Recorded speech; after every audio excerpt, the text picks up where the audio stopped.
To the Karsch and Anderson program. I'm Doug Karsch. That is Scott Anderson. Hello, Scott Anderson. Hi, Doug Karsch. What's up? Well, just enjoying it was a good night last night. There's a lot going on. There's a lot going on last night. Mm-hmm. Good hoops, good hockey, good times, and a good football game in college football. The FCS championship game. Yes, sir. Brock Spack has a kicking problem.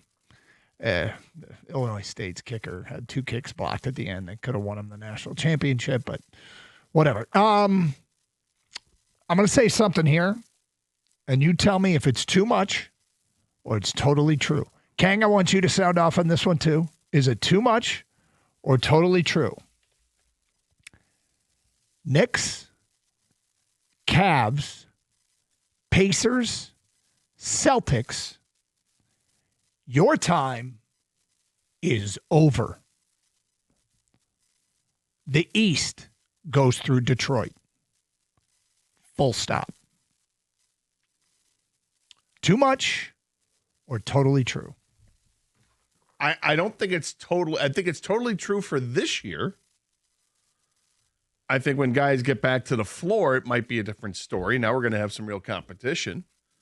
Hang another year on those guys. Right? No, I like that. I like the chestiness.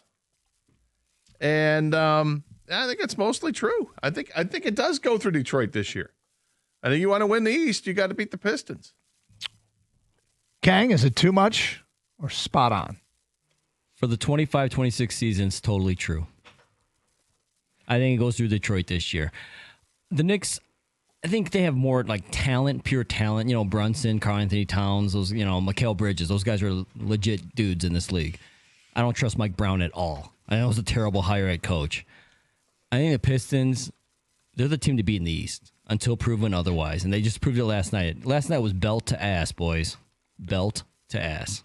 They clowned on the Knicks. 30-point win in front of Spike Lee. On many occasions, I would feel a sense of I'd feel sad for the other team. Like, oh, these poor guys. And I almost did, except it was the Knicks. So I didn't feel the least bit sad. No. And by almost did, I mean I didn't really at all. They beat the crap out of the Knicks. 31 points. I think that's a drubbing. That is officially a drubbing. Once you get past 20, it's definitely a drubbing. But they got past 30.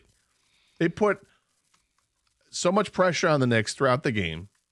It beat them in every facet of the game. The only place they didn't beat them at was the free throw line. But outside of that, I mean, they shot well over 50% from the field. They shot over 50% from threes. They out-rebounded them, I think, with 40-30. They committed fewer turnovers.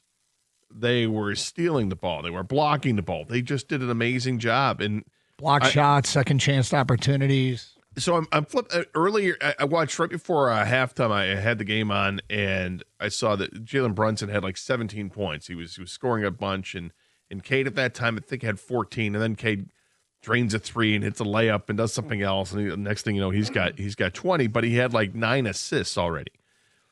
So Cade finishes with 29 points and 13 assists. Mm-hmm. Jalen Brunson had 25 points and 0 assists. Zero. Not a 1 from your point guard. Your point guard had 0 assists. Not much of a point guard if you're going to have 0 assists. Now, Brunson is a good player. He's a little bit unethical when it comes to scoring. He's always complaining. But you got to do more to help out your team, buddy. And he didn't. He did nothing to help out his team. 25 points, great, but you did not have a single assist in the game. Cade outscored you, and he added another 13 assists that lead to at least 26 points.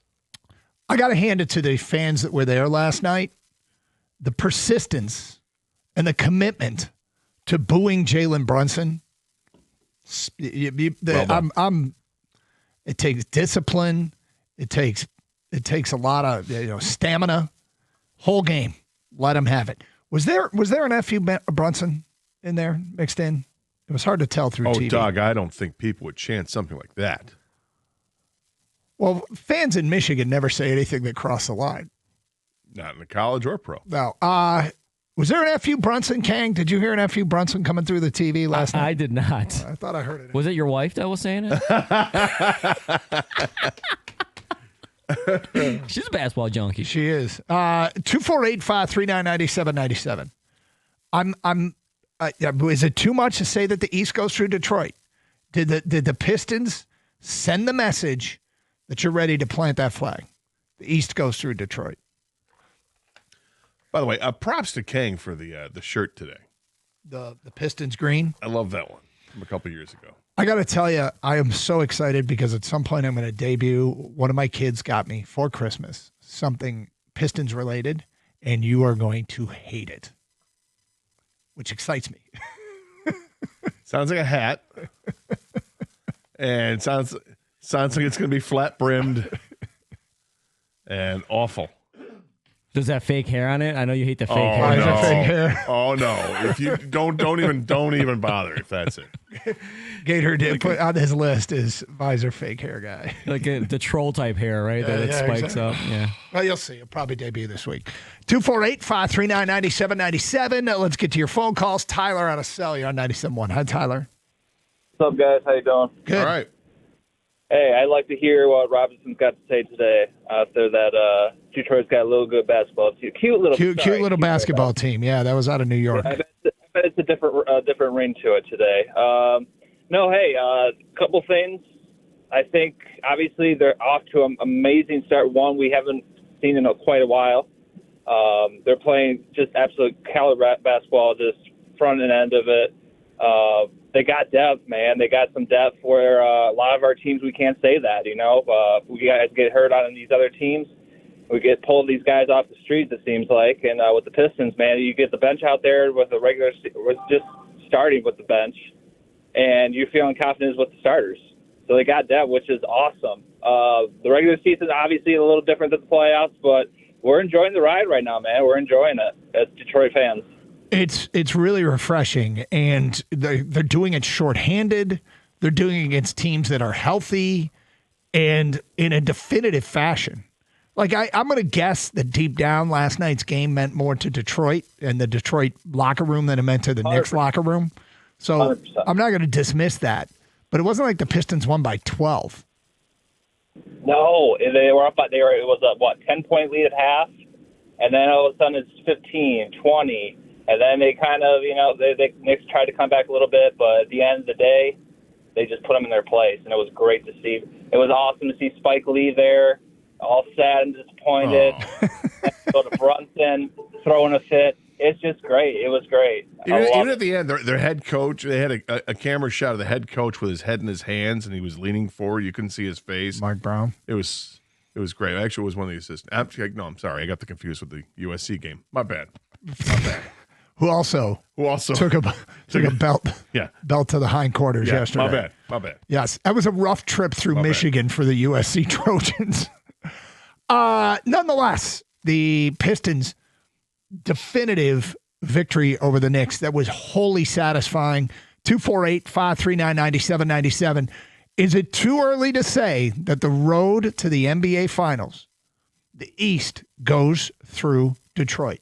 Got some feedback coming in on this. Want your phone calls as well. Are you comfortable with that statement here in Detroit right now? And if not, that's fine. Like, I totally get if you want to see more. But it is trending in a very good direction with this young core. I got some line stuff to get to. The best of what Dan Campbell said to the media yesterday. A little foreshadowing of what's ahead. Red Wings with a win last night. So lots coming up here on Karsch and Anderson here on 97.1.